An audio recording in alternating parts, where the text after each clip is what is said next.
House Intelligence Committee facing new pressure to recuse himself from the probe into Russia's election meddling, as President Trump attempts to shift the panel's focus to the Clintons. More on that in just a moment. Democrats are calling for Davin Nunes to remove himself from the Russia investigation following news that he reviewed intelligence material on the Trump team on White House grounds and then went back to speak about it to the president. Fellow committee member Jackie Speier goes even further. She thinks that he should step down as chairman. If you become a White House whisperer, you are not being independent. And I think he has tainted the committee. I'm asking for him to step down in the interests of what we all care about, which is the integrity of our intelligence community. Meanwhile, Nunes maintains that he has done nothing wrong. Why not recuse yourself from this investigation? I still don't know why. And if you guys give me a reason to recuse myself, I might consider it. Your critics say you're just too close to the Trump administration to lead this investigation. Yeah, I don't know that they've actually said that. But and will you share your source, reveal your source to the committee? We will never reveal sources. But you're confident you can still credibly lead this investigation? Yeah, this is look, this is politics. I understand that, and people have to play the different sides that they want to play, but which is okay. I'm used to it. The chairman says he won't recuse himself from the Russia probe, and Speaker Ryan doesn't think he should either. Here's the White House reaction today.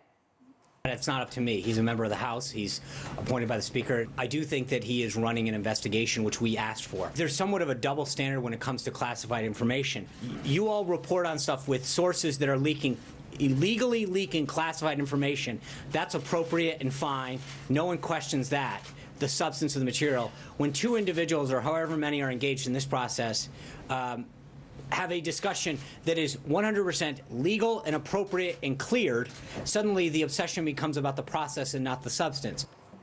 All right, so news going back and forth. But again, here we're talking about whether or not Davin Nunes is capable of presiding over a committee investigation, and I think he is. You may not like him.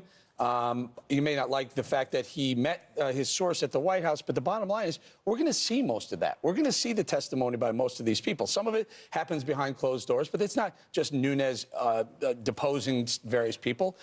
There's bipartisan representation in these things. I think he is capable of doing it, but the more controversy, the more questions surrounding why did he get out of a cab? I think you're right. You're pushing the Democrats to give you a reason to say, hey, independent counsel, when you really don't need it, because it's all going to come out when we watch all the testimony.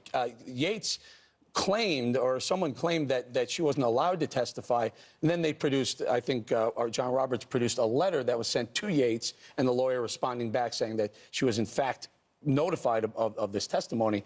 And I think also, there was supposed to be some testimony yesterday. That got pushed off so that Comey and Rogers could testify. They said they weren't going to show up, so that all got delayed. And I think in the confusion, you're right. It's time. Let's just have this hearing. Let's just get these people on the Hill. All right. And the other